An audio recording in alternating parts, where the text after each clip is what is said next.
उमेदवारांनी घेतली आघाडी। मेहजबीन खान एमआयएमच्या मेहजबीन खान आघाडीवर, तर 135 मध्ये भाजप आघाडीवर। सध्या आपण जर का सगळ्या महानगरपालिकांचा एकत्रित आढावा घेतला तर भाजपची आघाडी ही जवळपास प्रत्येक महानगरपालिकेमध्ये वसई विरार वगळता आपल्याला पाहायला मिळते, कारण तिथे बहुजन विकास आघाडी आघाडीवर आहे। आणि तू मगाशी उल्लेख केलास की मनसे त्यांच्यासोबत आहे, पण मनसे त्यांच्या चिन्हावर शिट्टीच्या चिन्हावरतीच निवडणूक लढवते। पण मनसेनं अर्थातच आपले 4 उमेदवार तिथे उभे केलेले आहेत। मुंबईमध्ये प्रभाग क्रमांक 135 नवनाथ बन यांची आघाडी, सोलापूरमध्ये भाजप 22, शिवसेना 3 आणि काँग्रेस 2 जागांवर आघाडीवर आहे। तर नवी मुंबईमध्ये भाजप 15 जागांवरती आघाडी घेत असल्याचं चित्र आपल्याला पाहायला मिळतं आहे। तर धुळ्यामध्ये भाजपनं 10 जागांवरती आघाडी घेतली, पण इतर कोणत्याही पक्षानं आतापर्यंत कलांच्या बाबतीत आपलं खातं उघडलेलं नाही। जे आतापर्यंतचे निकाल आपल्या हाती आले त्या निकालांमध्ये सुद्धा भाजप वरचढ ठरत असल्याचं चित्र आहे। इचलकरंजी असो, कोल्हापूर असो, भाजपचा विजय झालेला आहे। 4 नगरसेवकांचा विजय झालेला आहे। नवी मुंबईमध्ये शिंदे आणि नाईक यांच्यात काटेकी टक्कर आपल्याला पाहायला मिळते। नवी मुंबईचे आरोप प्रत्यारोप या निवडणुकीमध्ये अश्विन बऱ्यापैकी गाजलेले होते, मोठ्या प्रमाणात गाजलेले होते। आणि हीच नवी मुंबईची निवडणूक, नवी मुंबई महानगरपालिकेवरती झेंडा कुणाचा फडकणार याची कमालीची उत्सुकता आहे। इचलकरंजीची लढत जी आहे, पहिला निकाल जिथून हाती आला त्या इचलकरंजीमध्ये काय घडतं आहे।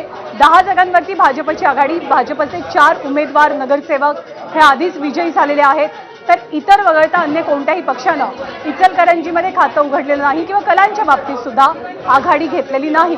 मुंबईमध्ये अरुण गवळी यांची कन्या योगिता ही पिछाडीवर असल्याचं चित्र पाहायला मिळत आहे। सोलापूरमध्ये भाजप 22, नवी मुंबईमध्ये भाजप 15 जागांवरती आघाडीवर।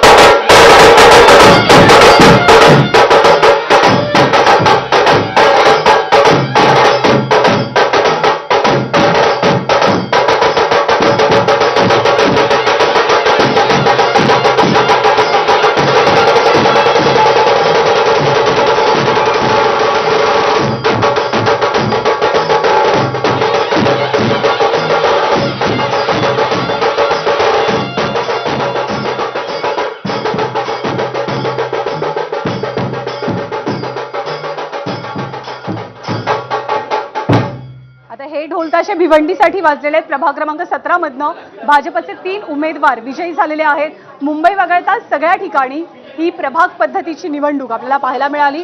28 महानगरपालिकांमध्ये भिवंडीच्या प्रभाग क्रमांक 17 मधनं भाजपचं पॅनल विजयी झालेलं आहे।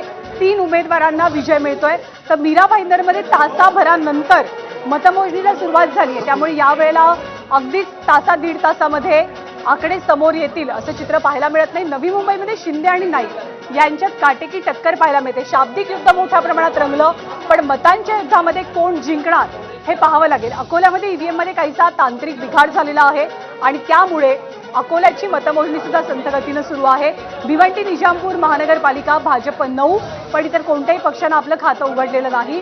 इथे भाजपचे प्रभाग क्रमांक 17 मधनं 3 उमेदवार विजयी झालेले आहेत। वसई विरारमध्ये भाजप 25 तर बविया 85 जागांवरती आघाडीवर आहे, त्यामुळे बहुजन विकास आघाडी ही एक प्रकारे स्वीप करताना दिसते। बरोबर सध्याच्या घडीला सुरुवातीचे कल आहेत, पण मनसे त्यांच्या बरोबर आहे आणि स्वीप करताना दिसते सध्या तरी वसई विरारमध्ये।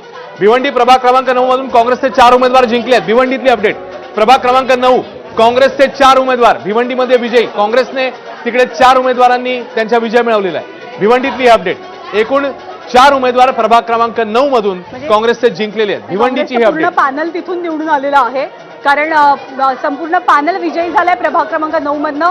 भिवंडीमधनं 2 निकाल समोर आलेत। पहिला निकाल होता तो भाजपच्या बाजूनं आणि दुसरा आता काँग्रेसच्या बाजूनं। कोल्हापूरमध्ये सुद्धा भाजप आणि काँग्रेस यांच्यामध्ये तुल्यबळ लढत आपल्याला पाहायला मिळते। वसई विरारमध्ये बहुजन विकास आघाडीनं आघाडी घेतलेली आहे। नवी मुंबईत काय होते याची सुद्धा उत्सुकता आहे।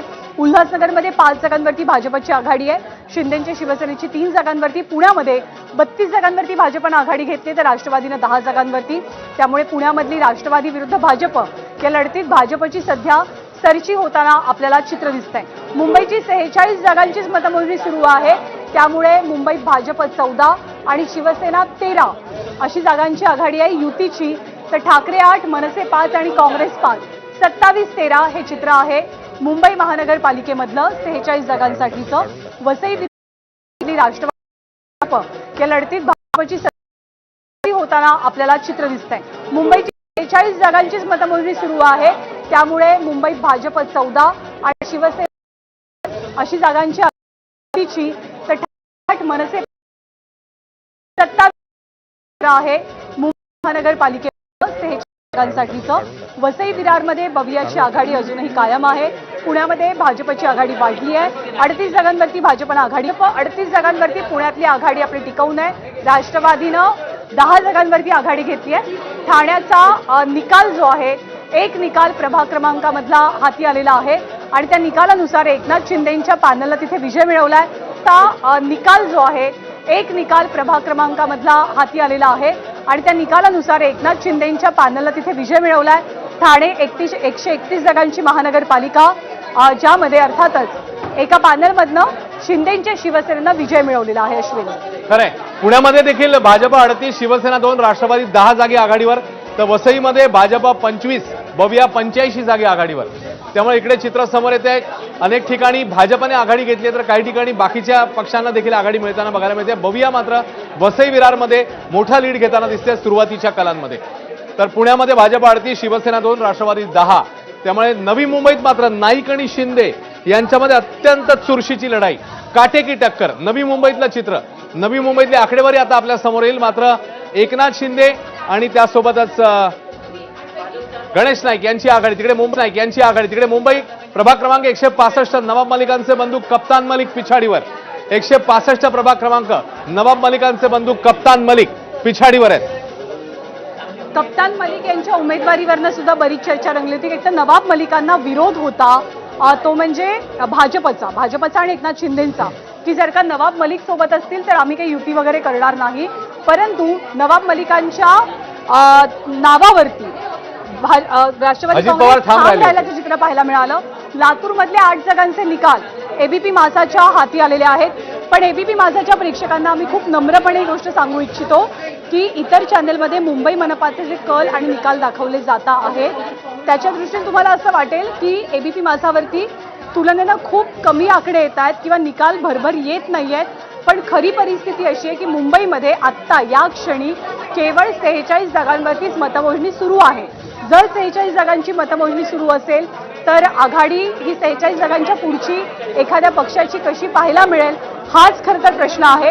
आणि त्यामुळे मुंबईचे सगळ्यात विश्वासार्ह, अचूक आणि वेगवान निकाल आपण एबीपी माझावरतीच बघू शकताय.